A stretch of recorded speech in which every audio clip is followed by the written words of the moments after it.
Hi, good afternoon, everyone. This is Rajiv S. Khanna from immigration.com, the law offices of Rajiv S. Khanna PC. This is our once in 2 weeks, a bi-weekly community conference call.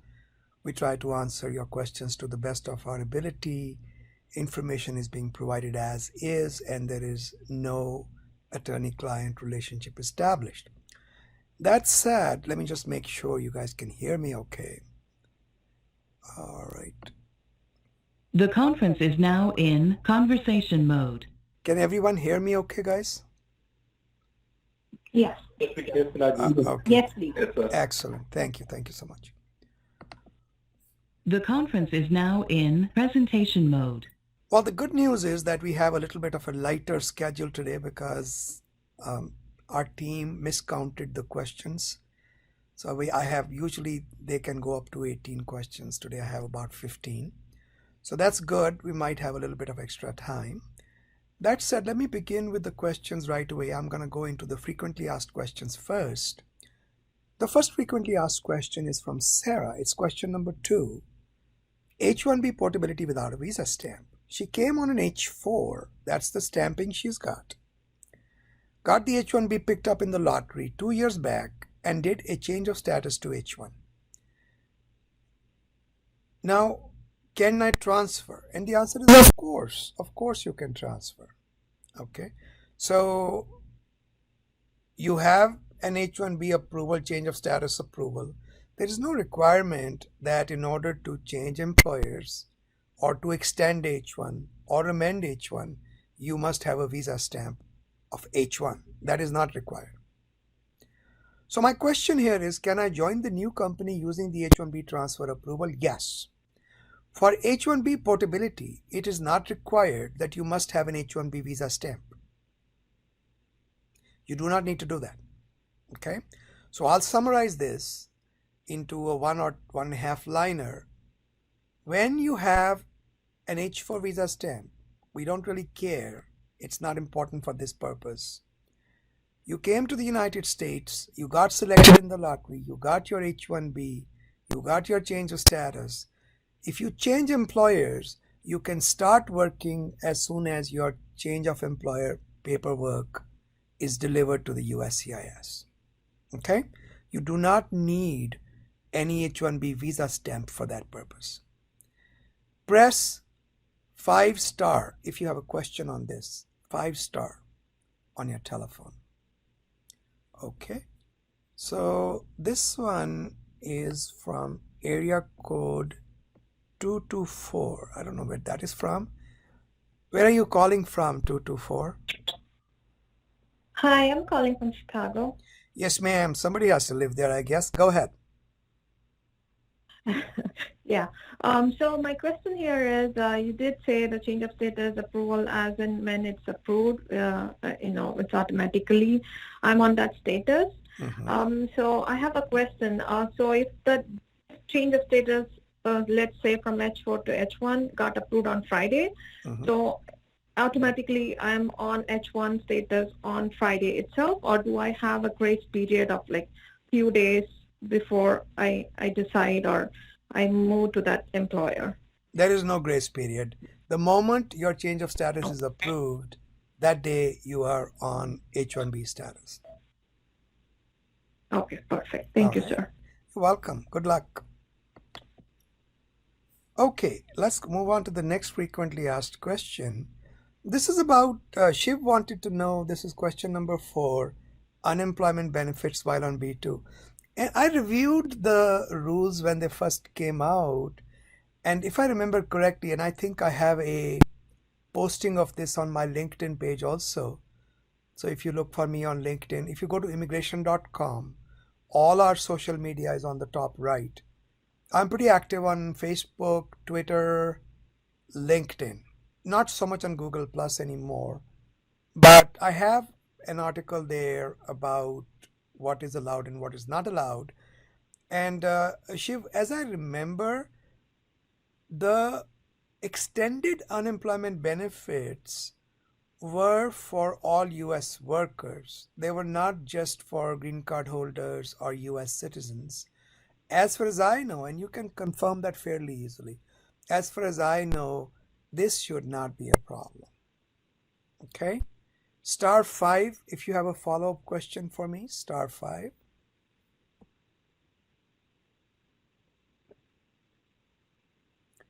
Okay, let's go on to the next question, frequently asked question, which is number 5, owning or doing business on H-1B. I actually did a consultation on this today, and I have discussed this issue many times. But I keep updating the information as new ideas and developments come into picture. There isn't anything really new, but I can share with you the way this works. So first of all, if you are on H-1B, can you own stock? For example, can you buy stock of Microsoft? Sure. Nobody can stop you from doing that. That's passive ownership. You're not, just because you own $1,000 worth of Microsoft stock, you don't call Satya Nadella and tell him, look, I don't like the way you guys are running your business. I want it to run differently. That yours is a passive ownership. So the point is, you can be a passive owner, investor in anything you like. And passive means you're not doing anything to make money. The second situation is where you are doing some work, and I think that's where you start getting into trouble.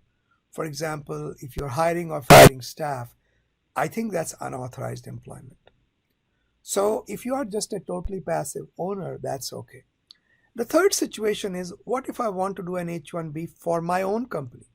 That's certainly possible, as long as the job that you do for your own company requires that degree. Today I did a consultation for a gentleman who wants to buy a manufacturing business, and he has an MBA in sales and marketing, I think.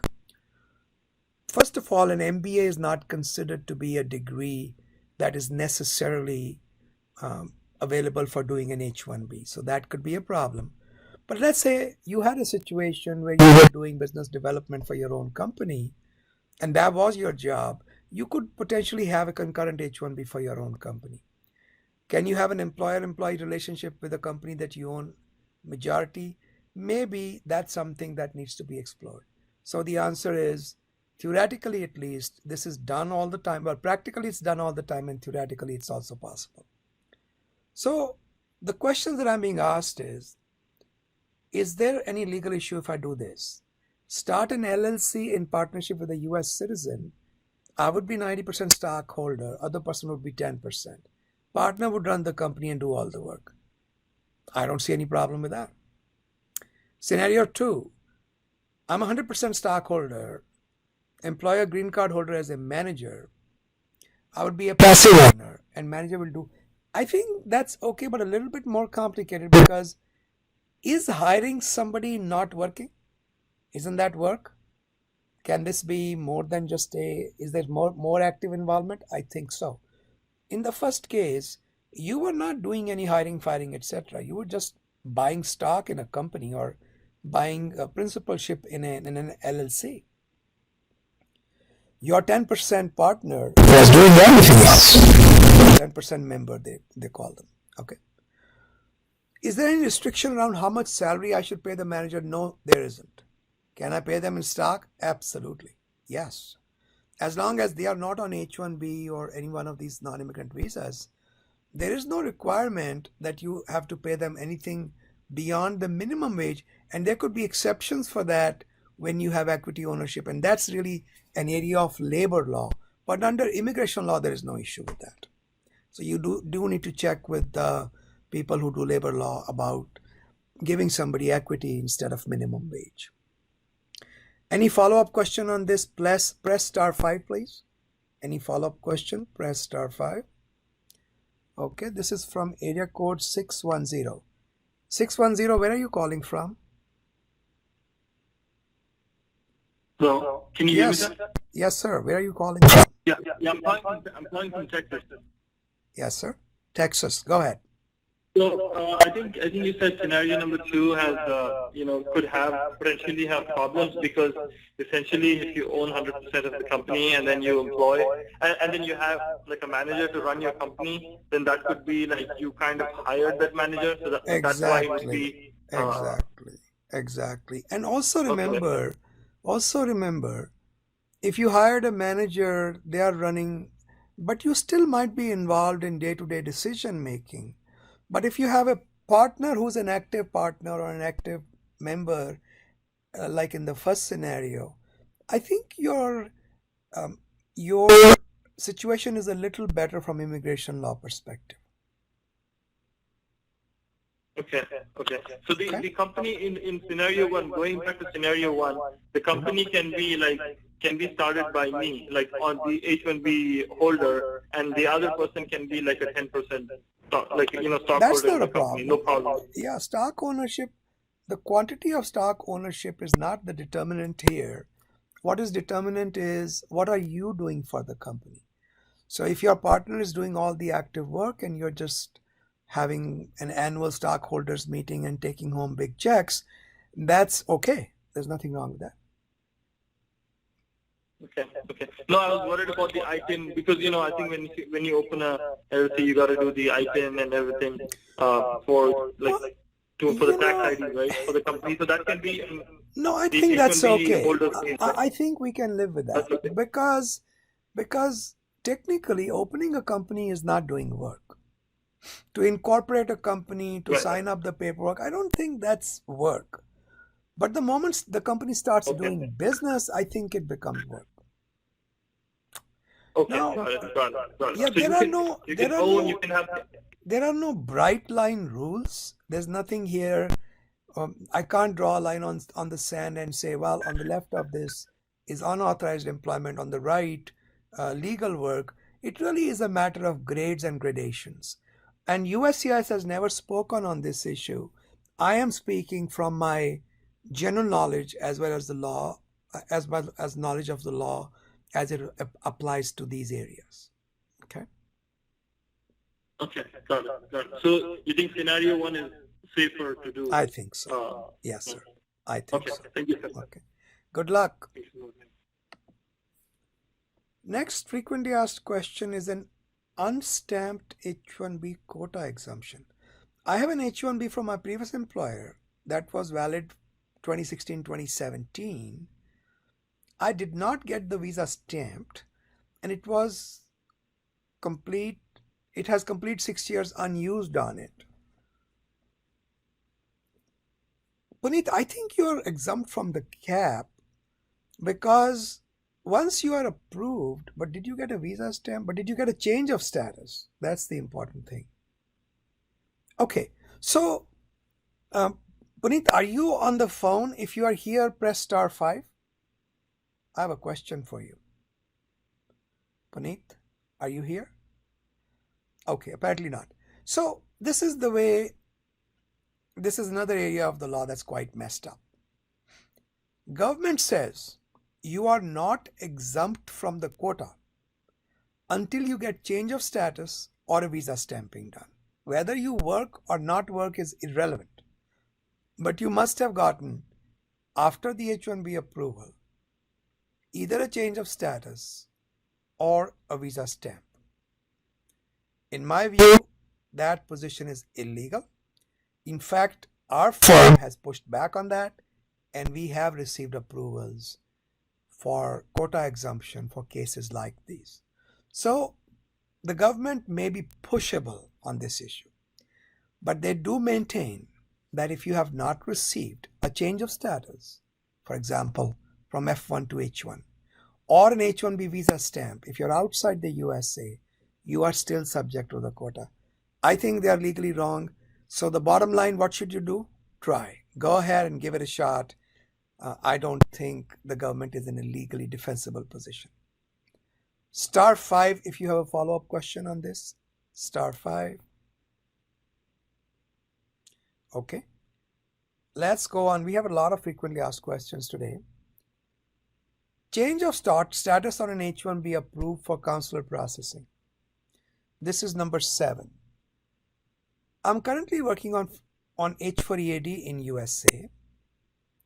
I have an approved H-1B with employer ABC, start date November 2020, under consular processing. Can employer XYZ file H-1B transfer before my start date? And can he do it with the change of status? The answer is yes, yes, they can. Okay. In my view,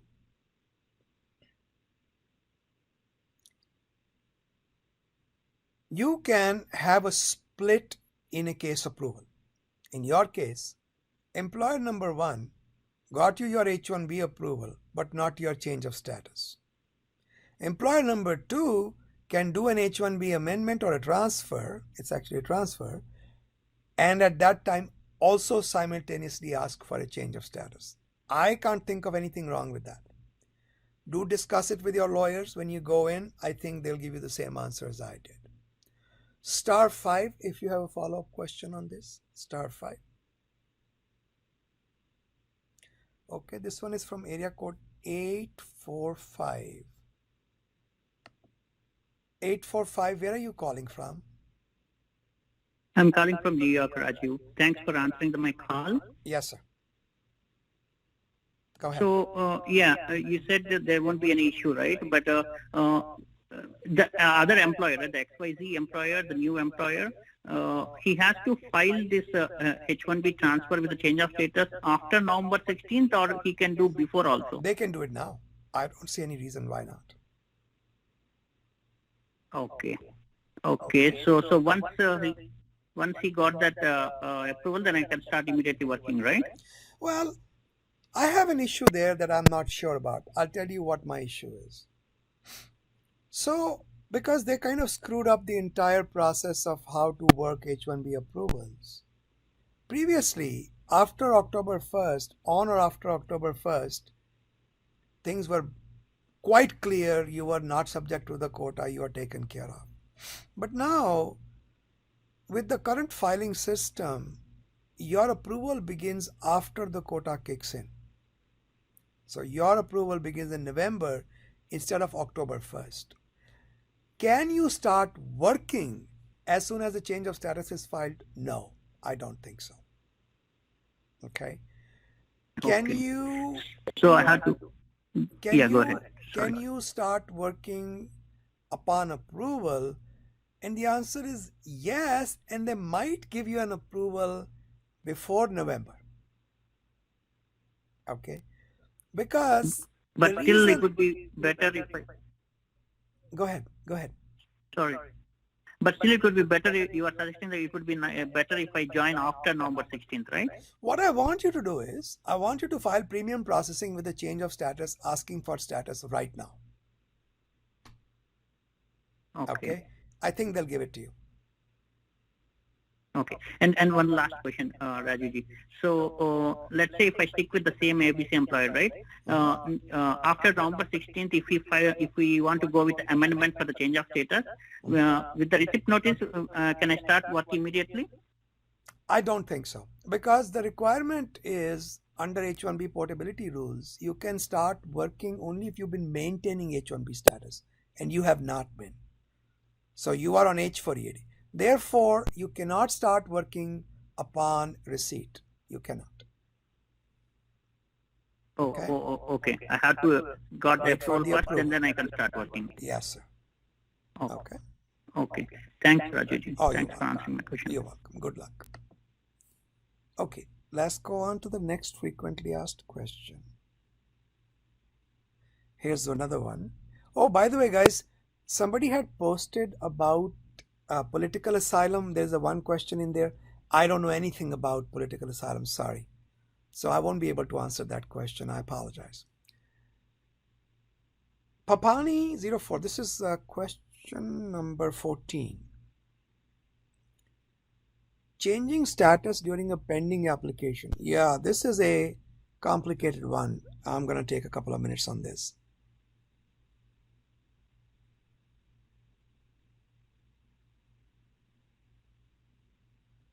First, let me explain to you the general area.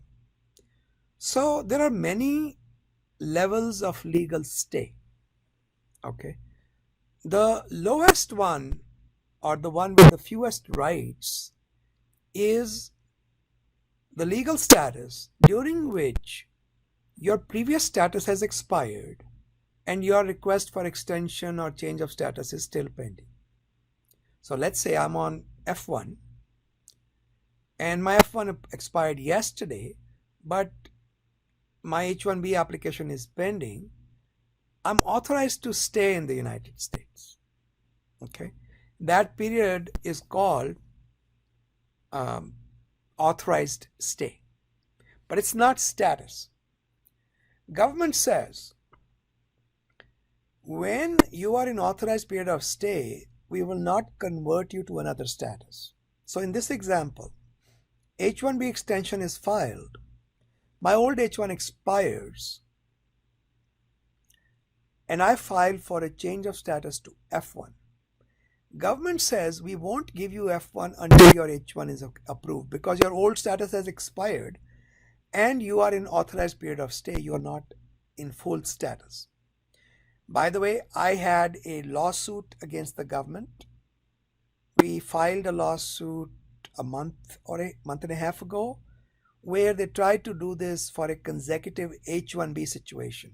So my situation was, my guy had filed for an H-1B extension.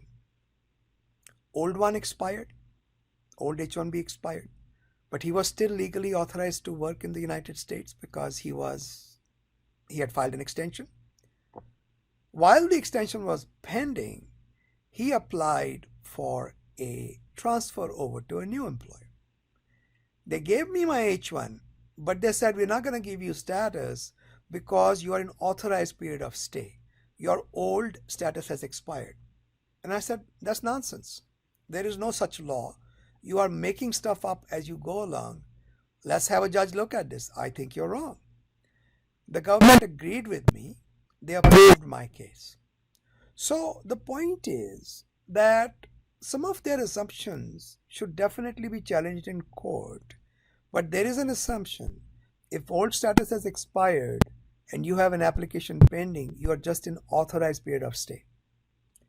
And by the way, if you have an employment-based green card going on and your dates become current, okay, this is important to remember. Listen to this carefully. Your dates become current. Can you file a 485? And the answer is yes, if you are protected by section 245K, as in kite. What is 245K? 245K says we will forgive you being out of status or unauthorizedly employed for up to 180 days if you are an employment-based applicant or their derivative. So if your old status expired, F1 is pending, but the old status expired less than 180 days ago, you can file 485. Okay. What if the H1 extension is, what if the H1, okay, while the F1 is in pending status, H1 is denied. Yes, you'll have to go outside USA for visa stamping because they consider the chain of status to be broken. So if I have application 1, 2, 3, and 4 pending, whereas 2, 3, 4 are dependent upon 1 being pending, so any breakage in the chain will make it difficult for me to get status within the United States. In the context of H-1B petitions, they call them bridge petitions.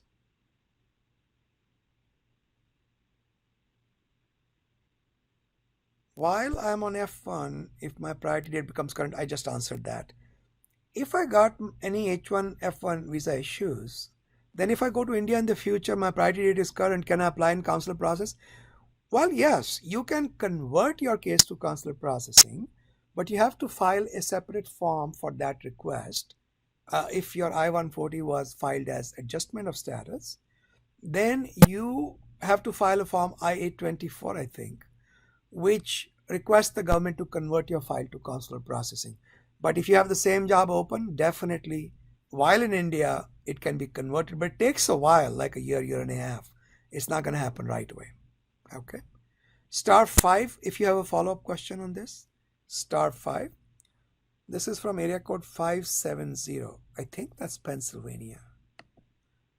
570, are you Pennsylvania? Yes, Rajiv. Okay, sir, tell me, how can I help you?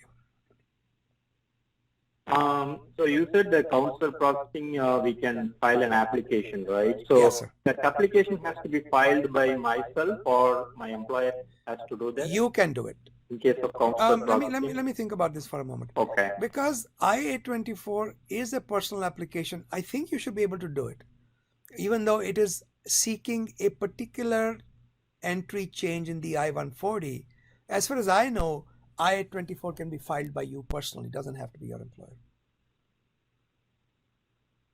And I need to work for the same employer, is it, when I do a consular processing? You do, because you don't get AC-21 portability in consular processing. Okay, so that means say I'm in India and I'm filing a consular processing, and then can I work from home at that time, Well, or I need to work at the employer's office? You don't have to be employed with this employer if you are stuck in India. You can have a local job. As long as the employer can justify, if asked, they may never be asked, that they have a job open for you, you should have no issues, even if there's a gap in employment with this employer.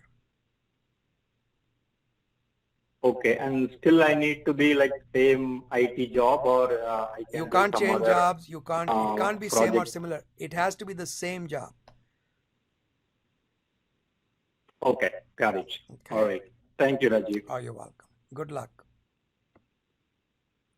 Thank you. You're welcome. Okay, there's another question from our area code 703. Go ahead, 703, Virginia. Go ahead. Hello? Okay, I think maybe you mistakenly put *5. Okay, we'll skip. All right, let me go on to the next question. Okay, all the frequently asked questions are done. Let's go to the other posted questions and then we'll open the floor for general questions. This one is done. Okay, this is again Virginia.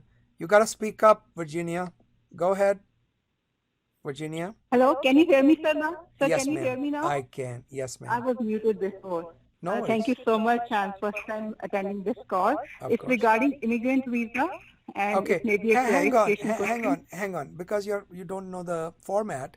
What I do is I first answer all the posted questions and Okay. any derivative questions on that. Okay.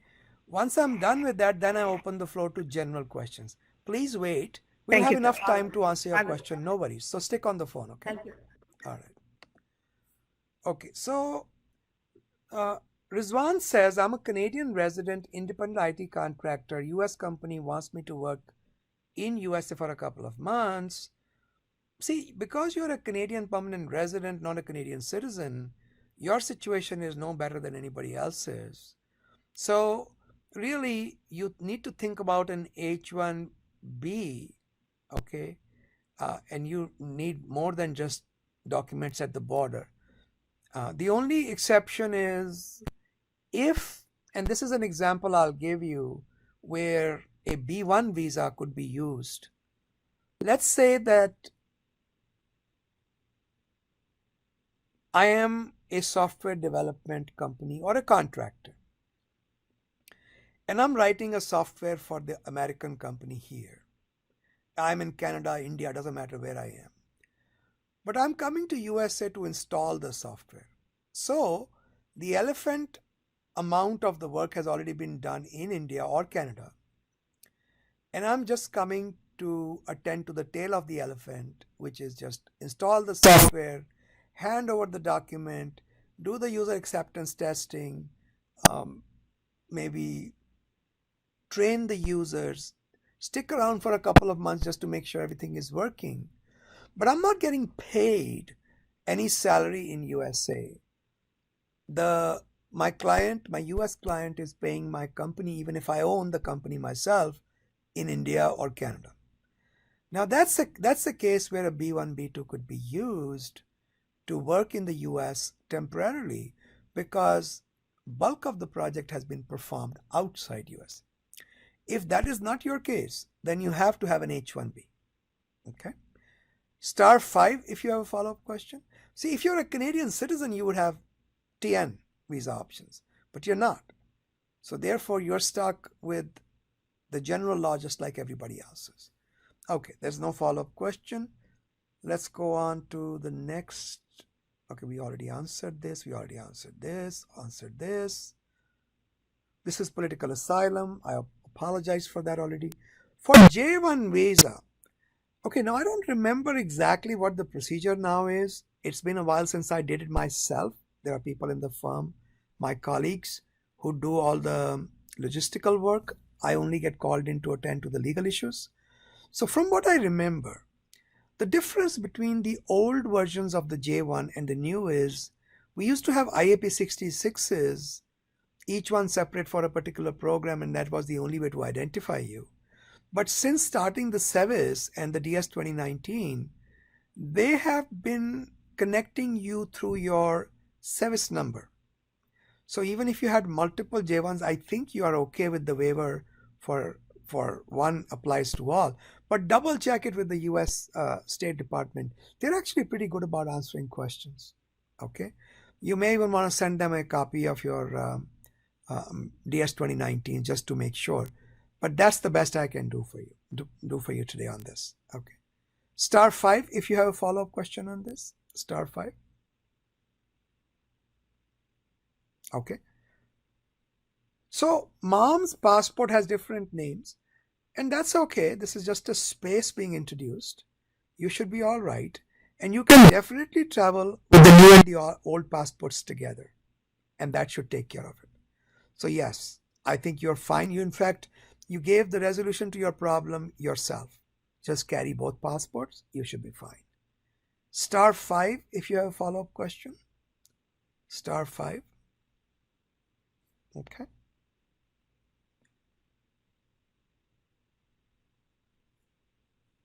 So here is another interesting question, which is not directly in my field. The question is, can a green card holder or even an H-1B holder be a member of a union and even vote for the union? And the answer is, as far as I know, there is no law that stops you from doing that. Okay. But what I would want you to do is get something in writing from the union. Just email them or write to them and just say, can a green card holder, of course, green card holder has no issues, but can a non-immigrant visa holder be a member of your union? Are there any restrictions? Can I vote? So get something in writing. Most unions, especially the big ones, will have their own lawyers, and they should be able to resolve that for you. Okay. I don't think it's an issue. Star 5 if you have a follow-up question. Star 5. Okay. So next question from Kumar. I'm on H4EAD and was working in job before COVID-19. Oh, I already did this. Pandemic unemployment assistance. I think I already did this. Right? Maybe I did some other question.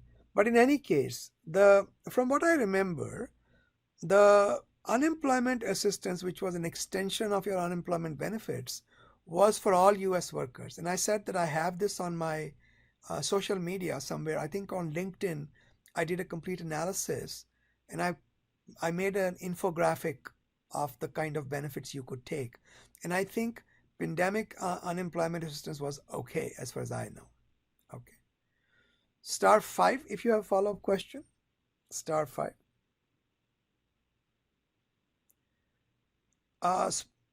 The next question from Vijay about going from family-based to employment-based green card spillovers, that will require a law, and I don't know if anything is going to ever get passed with this great split in the political parties. I have a lot of hope riding on Biden and Kamala Harris, because Biden's agenda, if you go to his website, in fact, I would recommend everybody support these guys. Times of India was asking me the other day, what did I think of Biden-Kamala Harris ticket? Or maybe it was Economic Times. Somebody was asking me, one of the journalists, and I said, I think Biden and Kamala Harris would be great for Indians, may not be great for India. So India as a political entity may not find them as useful, but Indians who are immigrants and Indians who are doing business here might find Democrats extremely helpful. And that's what I'm hoping for. So I have no comments about this beyond this, Vijayji. I think we will know in November what will happen next. Okay, I've answered all the posted questions. Let's open the floor for any question. Any question, anyone, press *5. We have plenty of time today. Anyone has any question, *5. Let's see how many we have. Oh, not too bad. We have about 7 people with questions. Not too bad. Okay. Just bear in mind about 3 to 4 minutes per person, guys. So let's go with my own neighborhood first. Virginia, go ahead, please. Virginia. Hello, sir. Hello, sir. My question is, my spouse H4 EAD is pending since March 13, 2020, which is almost now 6 months it is pending. Yeah. And I have tried all the possible ways to follow up. No, let's have you file a lawsuit. Let's have you file a lawsuit.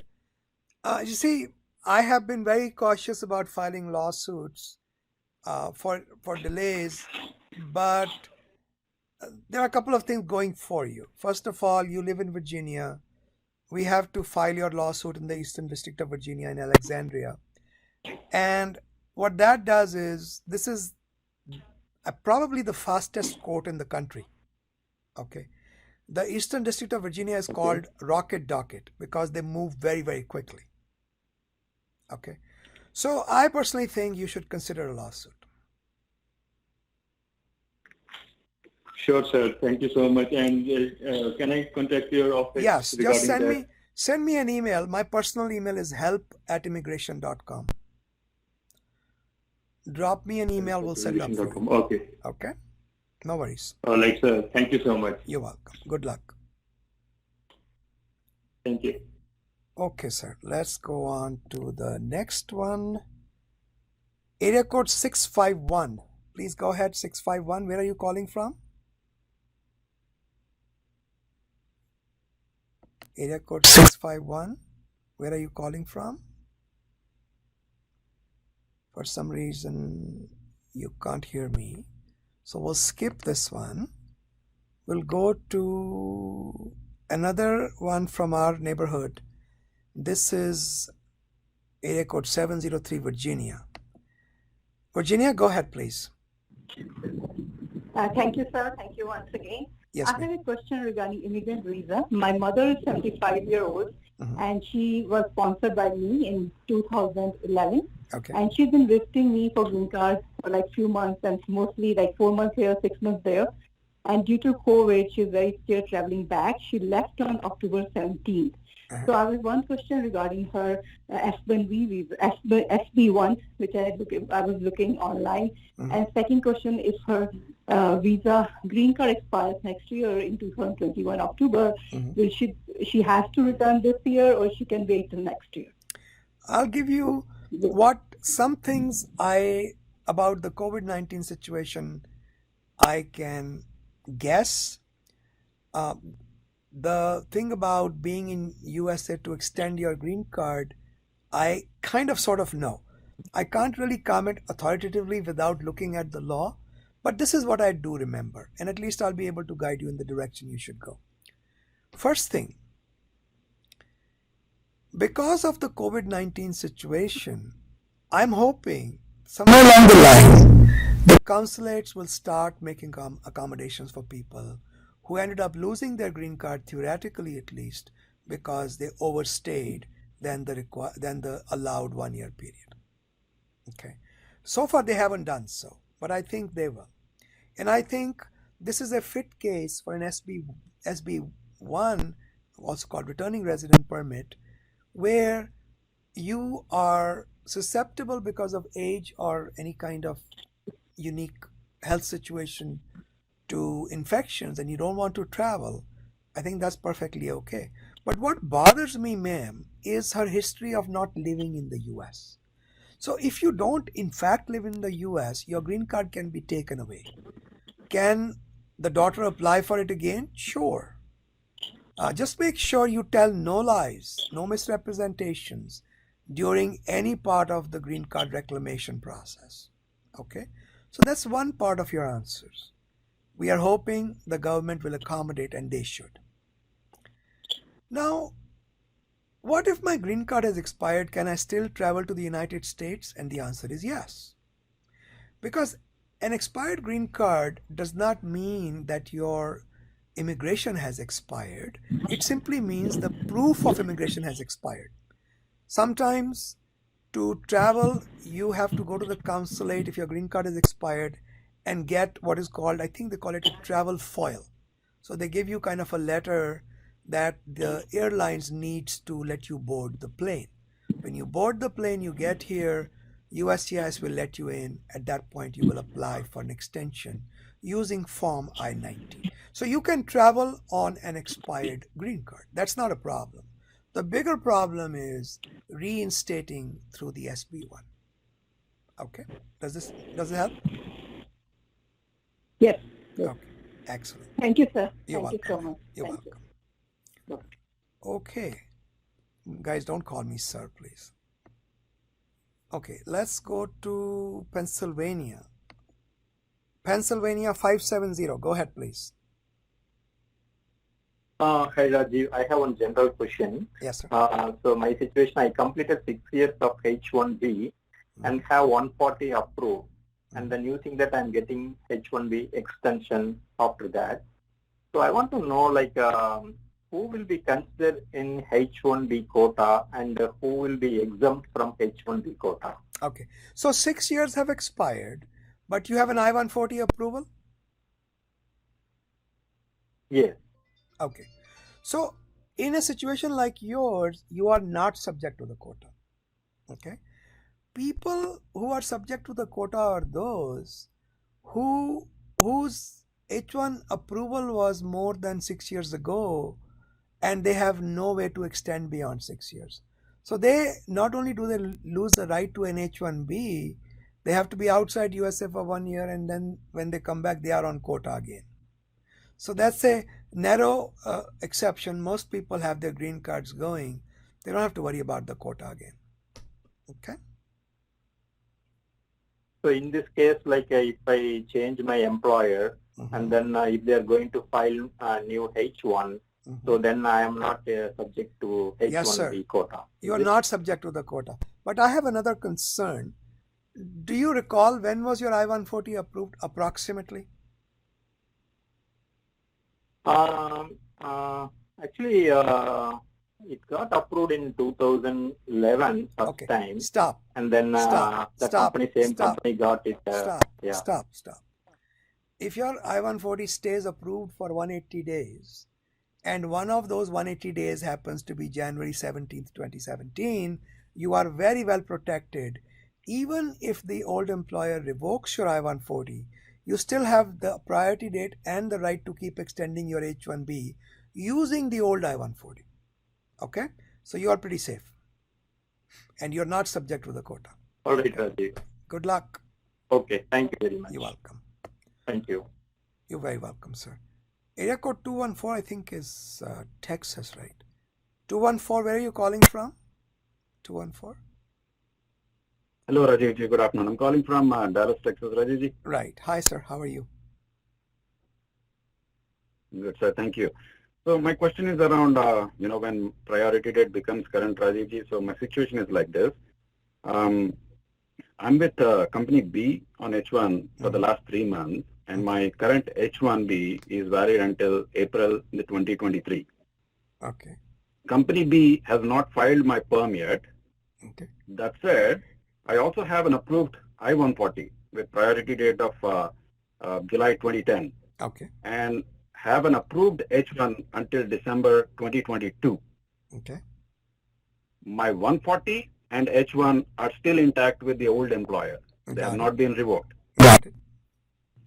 So say the next month when priority date becomes current, assuming what are my options, sir? I mean, do I need to go back to company A? Well, no, the way this works is, and I haven't really looked at the law very carefully. I'm just kind of giving you what I remember.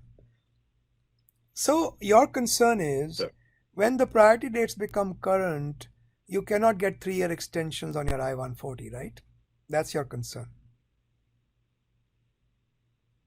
So my concern is which employer can do my green card processing? Can the old employer continue my green card processing while I'm still with company B? Yes, they can, but there is a problem there. So theoretically, a green card is for a future job. Where you are working currently doesn't matter.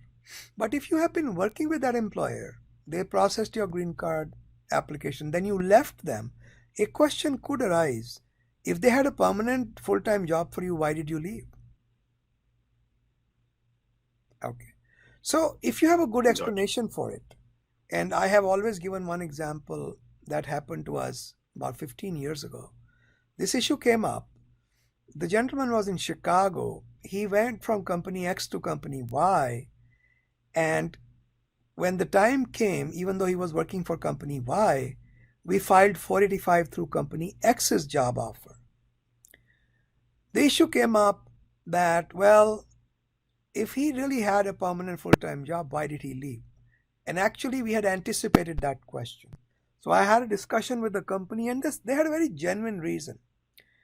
They used to be, are you a technology guy? Are you a techie? Yes, sir. Okay. Yes, so sir. I don't know if you know this ERP package called JD Edwards. So there was a few years ago, it's still actually around in certain verticals. JD Edwards, they were a house of JD Edwards. They were very good with that ERP software. But they started seeing the writing on the wall that JD Edwards was being fast replaced by Oracle Financials, ERP, PeopleSoft. So what they did was, they had one of their guys, who happens to be our guy, go to another company to learn all these various ERP packages. And he was going to bring that native knowledge back to his old company. They would continue the JD Edwards business also, but they will expand into other fields, retrain their workforce. So we got the green card approval without any problem. So the question that could arise is, why are you leaving? Why did you leave these companies? So you have another option. You can go back and join the old employer if you want. But again, there could be an issue raised. When you left, why did you leave? Now that you're back, why are you back? So as long as common sense, truthful, honest answers exist to these questions that are potentially askable, they may not be asked, you should be okay.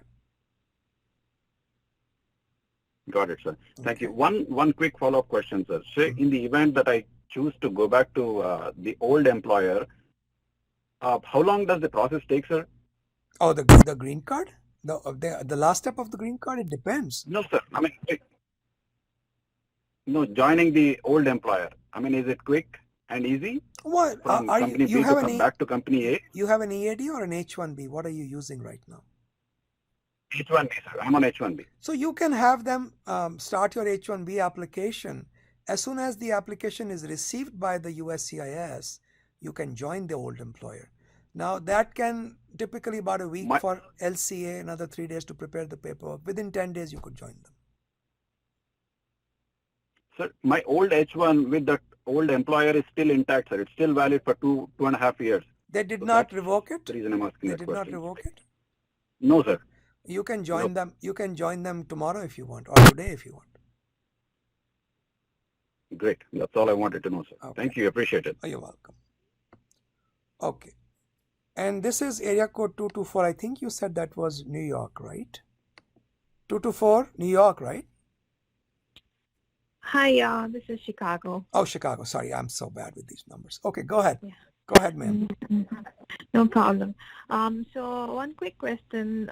In the perm filing, is it necessary to mention all my previous employment history? No. Like when I was in H4 EAD? No. Okay. No. If you... So it is just at will? Like Yeah, no, it's not at will. Remember, I don't fill forms, so my recollection may be a little faulty. But as far as the law is concerned, only those skills that are directly usable must be on the form, but the form tells you how many years history you must give. So if somebody has been working 30 years, they don't have to put down the whole 30 years. So the answer is no, but how much do you have to put? It's in the form itself. So just look at the form. You only have to put that which you are directly using. For example, if you are a technical, are you a IT person? Yeah. Okay, so let's say one of the skills we want is Hadoop, okay? And you use Hadoop in a job back in 2015. But you're asking for only 2 years experience, and Hadoop is 5 years back. But because you are requiring that skill in your application, you have to put Hadoop down. You have to put that job down. Okay, got it. Thank you so much. You're welcome. Okay, the next one is from area code 469. 469, I can hear you. Go ahead, please. Where are you calling from? Hey, hi, Rajiv. This is Ashish. I'm calling from Dallas. Yes, sir. How are you? Yeah, I'm good. Thank you for asking, and thank you for giving me this opportunity. My pleasure. So my situation is my STEM OPT got denied due to digital signature. Okay. And in order to maintain a status, I took admission in one of the university. Okay. But my service is showing in completed state. Still in 60 days grace period. Okay. So based on my conversation with DSO, he said that he will open a ticket with service USCIS to reactivate my service ID. But he said that it will take more than 2 weeks, and I have time till 20th September to file the reinstatement. So I just wanted to know, can I file the reinstatement, and if my current service get activated, so am I allowed to withdraw my reinstatement? Yes. Or yes. I'm a little bit confused in this. Yes, and that's again, I'm speaking from general knowledge, not specifically this issue. So I caution you about that. But in my view, any application you file can be withdrawn except naturalization. Naturalization is a little tricky, but every application that you file can be withdrawn. Okay, so Yeah, I don't because see, I have. yeah, because if they are able to do the data fix, which is what they are doing, then you wouldn't need a reinstatement. You're fine. So yeah, I would file the reinstatement and then withdraw it if the data fix occurs. Have you talked with your DSO? Are they okay with you doing that? Yeah. I spoke with my DSO, so he opened a ticket with USCIS on that. Okay. Because after receiving the denial, my service was showing completed. Okay. But I'm still in 60 days grace period. Okay. So yeah, as long as your DSO is on board with it, go for it. No problem. Okay. Got it. Yeah. Thank you, Pranav. You're welcome, Ashish. Good luck. Okay, guys. Those are all the questions we had today. So I'll see you folks again in. Oh, there's another one. Oh yeah. Hang on 1 second. From Minnesota, I guess. Minnesota, go ahead. Hello, sir. Yes, sir. So I'm calling from Sacramento, California, and I have a question on the naturalization petition. All right. I'm divorced, and I have a daughter who is a U.S. citizen, and she is currently living with her mom in India. Okay. And I'm planning to apply for the naturalization. And when I got the divorce decree was an ex parte decision, so there is no child support. Haven't you written me an email? Yeah, but I wanted to talk to you, but the earliest appointment that I can get is Monday, so I thought of asking in this Yeah, call. no, that's fine. That's not a problem. I don't have any problem giving you whatever I know of this. So I don't know of any reason if, you see, the law only requires you to pay child support if you are required by law to pay it. Okay. I mean, after all, and I think I don't know whose case was that, where they took care of the medicals of the child, and then when they tried to send checks, the wife refused to accept them. Was that your case? Yeah, it's me, sir. Yeah, I remember reading. That's what I remember reading up something about that, and I don't see any problem with your situation, sir. Okay, I haven't researched this issue specifically, really? Okay. but I don't see it as a problem. Okay. Okay. So the next question is, if I get an appointment to talk to you on Monday, and if I hire your service, do you think like you can do this case by file my petition by this month end? By this month end, what is? Oh yeah, absolutely. September, yeah, no problem. Okay. And would you be doing a paper filing or online filing, sir? That we can decide. I'll have to check with the team. We do both, but I'm not sure which one they prefer. Okay. The people who do this frontline work are much better at it than I am. I would ask Heather, Sumanji, Art, Okay. one of these guys. Okay. I'll get an appointment to talk to you. No worries at all. Good luck, sir. Thank you so much. Bye-bye. Bye. Okay, well, guys. Oh, no. You guys, just when I think I'm done, another hand is up. All right, let's do this one. Area code 704. 704, what is your question? Where are you calling from? Hey, Rajiv, this is Karthik here, and I have my wife Sneha as well. Sorry, earlier I think I pressed the star by 2 times. अच्छा भाई देखो एक बात बताओ मुझे, आप wife का नाम लेके बता रहे हो कि डरा रहे हो? मैं खुद डरता हूँ sir. You are a very wise man. Very, very wise man. Excellent. अच्छा बोलो, how can I help you? Okay, sir. So thing is that my wife is on H-1B visa, and she recently became unemployed with a firm A. Achha. Now she's checking with consultants to get her a new job. She's still under status, so we are within the 60 days grace period status yet. That 60 days will get over by September 24th, I think. So our question basically is that one of the consultants mentioned, so we were planning to put a H4 change of status as a precaution, and while we're searching for the job. But one of the consultants recommended that we don't do that, and she said that because if you go on, even if you file for H4, getting a H1 filing for you again would be a difficult job. So she says, wait, don't do that now. Even if you go out of status for a few days, it doesn't matter. That's what the word she used. That's probably, today is September. So till September 3rd, that's the stupidest advice I've ever heard. Okay. Okay? That is dumb. No, don't do that. So what would be your advice? Should I be filing for the change of status to H4? I would definitely file a change of status to H4, ma'am. You can wait until about 3 or 4 days of your 60-day grace period are left, maybe about a week. Just in case something goes wrong, do your filing online and do it a week ahead. If you're able to file an H1 within that week, which is unlikely, you can always withdraw the H4. That's not a problem. Okay, yeah. And because I'm on this H1 and I'm trying to get her. This consultant, if I knew who they were, I would report them to the local authorities, because in most states, practicing law without a license is a crime. Okay. And there's a reason for it, because they're giving such bad advice, and that's understandable. That's not your job. It's like me giving you medical advice. You don't want me to tell you how to treat your illnesses. In the same way, I don't want a consultant to tell me how to comply with the law. That's not their job. Perfect. And so I'm on H1, so my plan is then to apply for her H4 and have her dependent on me. So yeah, so I figured out this online. I saw that online thing. So yeah, I'll do that maybe a week or 10 days before. So the next follow-up question then would be that if she is getting into H4 for now, let's say she doesn't get a job until a 60-day grace period, she's now converting to H4.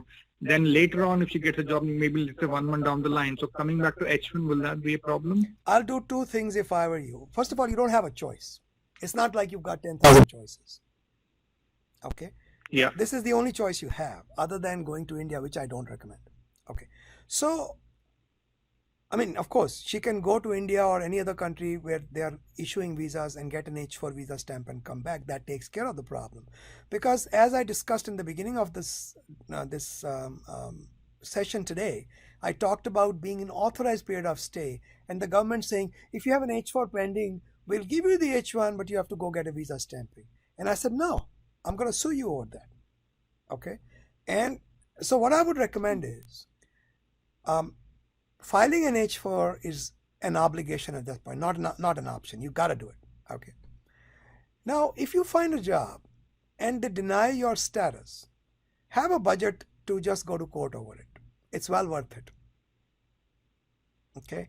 We have filed in a few months 11 lawsuits against the government. The government has settled every single one of them. They just don't have the law to take the positions that they take. So I would have that budget. If not, then the other option is to go outside USA, get a visa stamping, and come back if you are exempt from those from the H1 filing requirement, H1 visa requirements. And I put an infographic on my LinkedIn account. And they are rebuilding parts of our website, so I'm waiting to update that. You should be able to see on my LinkedIn account an infographic on who is exempt from the H1B visa ban put in by the Trump administration. Okay, so H4 is absolutely required. Whether you do it through a visa stamping, which would be great, but I think it's difficult to travel at this time, or whether you do it through a change of status, go ahead and do it. If you find a job, great, apply for H1. They decline, sue them. I got an approval within 3 days after lawsuit. Most of our approvals have come within 2 weeks once we sue. Okay, that's awesome. Yeah. And one last point is that she has her I-140 approved. So will going on H4 impact her I-140 to get green card in the future? Not at all. When was her I-140 approved approximately? December 2017. Oh, you have no problems. Party, guys. It's all good. Okay. Yeah, I think we're good with this. Chalo. Excellent. Yeah, thank you. Oh, you're very welcome. Thank you, Rajiv. We really appreciate it. My pleasure, guys. The very best of luck to you and everyone who's attending. I always enjoy hanging out with you. Thank you all for coming. See you in 2 weeks, guys. Be well. Every other Thursday at 12:30 p.m. Eastern Standard Time, we host free community conference calls. Everybody is welcome to join. Some people post questions ahead of time. You can take membership in our forums. All of the details are there on our website, immigration.com. You can take membership ahead of time, and it's instantaneous. It happens right away. And post your questions beforehand, or you can just log in. The phone number and all are provided: 202-800-8394, 12:30 Eastern Standard Time, every other Thursday.